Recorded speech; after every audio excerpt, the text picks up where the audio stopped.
बहुत समय पहले बर्फीले पहाड़ों और घने जंगलों के बीच एक रहस्यमयी राज्य था, चंद्रलोक। उस राज्य की राजकुमारी का नाम था राजकुमारी अन्वी। उसकी सुंदरता की चर्चा दूर दूर तक थी, लेकिन उससे भी ज्यादा लोग उसके महल के रहस्य से डरते थे। राजकुमारी अन्वी हर रात महल की सबसे ऊंची मीनार पर जाती और चांद को घंटों तक देखती रहती। महल के सैनिक कहते थे कि आधी रात को उसकी आंखें नीली रोशनी से चमकने लगती थीं। एक दिन राज्य में खबर फैली कि महल के नीचे एक गुप्त तहखाना है, जहां सदियों पुराना जादुई आईना छिपा हुआ है। उस रात अन्वी को सपने में एक बूढ़ी औरत दिखाई दी। उसने कहा, पूर्णिमा की रात आईना जाग जाएगा और तुम्हारा सबसे बड़ा रहस्य सबके सामने आ जाएगा। अगली रात राजकुमारी चुपके से मशाल लेकर तहखाने की ओर गई।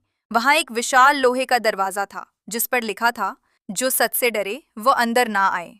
जैसे ही अन्वी ने दरवाजा छुआ, दरवाजा अपने आप खुल गया। अंदर धूल से ढका एक बड़ा आईना रखा था। अचानक आईने में धुआं उठा और उसमें एक दूसरी लड़की दिखाई दी, बिल्कुल अन्वी जैसी। वो बोली, मैं तुम्हारी परछाई नहीं, तुम्हारा अतीत हूँ। अन्वी डर गई। तभी महल की दीवारें कांपने। आईने वाली लड़की ने बताया कि कई साल पहले चंद्रलोक पर एक दुष्ट जादूगर ने हमला किया था।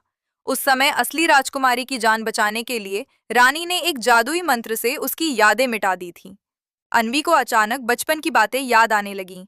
जलता हुआ महल, रोती हुई रानी और लाल आंखों वाला जादूगर। तभी आईने से काली परछाइयां बाहर निकलने लगी। पूरा महल अंधेरे में डूब गया। महल के ऊपर आसमान काला हो गया। बिजली चमकने लगी। तभी महल के दरवाजे अपने आप खुल गए और वही दुष्ट जादूगर वापस आ गया। वो हंसते हुए बोला, आखिर तुम्हें अपना सच याद आ ही गया राजकुमारी। राज्य के सैनिक उससे लड़ने लगे, लेकिन उसका जादू बहुत शक्तिशाली था। अन्वी ने आईने में छिपी जादुई तलवार निकाली। जैसे ही उसने तलवार पकड़ी, उसके हाथों से नीली रोशनी निकलने लगी। महल की छत पर भयानक युद्ध शुरू हुआ। तेज बारिश, बिजली और जादुई शक्तियों के बीच अन्वी ने जादूगर का सामना किया।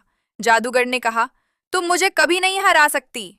लेकिन तभी चांद की रोशनी तलवार पर पड़ी और उसकी शक्ति कई गुना बढ़ गई। अन्वी ने पूरी ताकत से वार किया। एक तेज रोशनी फैली और जादूगर राख बनकर हवा में उड़ गया।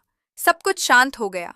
राज्य में खुशी लौट आई। लेकिन कहानी यही खत्म नहीं हुई। उस रात अन्वी फिर उसी आईने के सामने गई। आईने में अचानक फिर धुआं उठा और इस बार उसमें एक छोटा बच्चा दिखाई दिया, जिसने कहा, असली खतरा अभी बाकी है।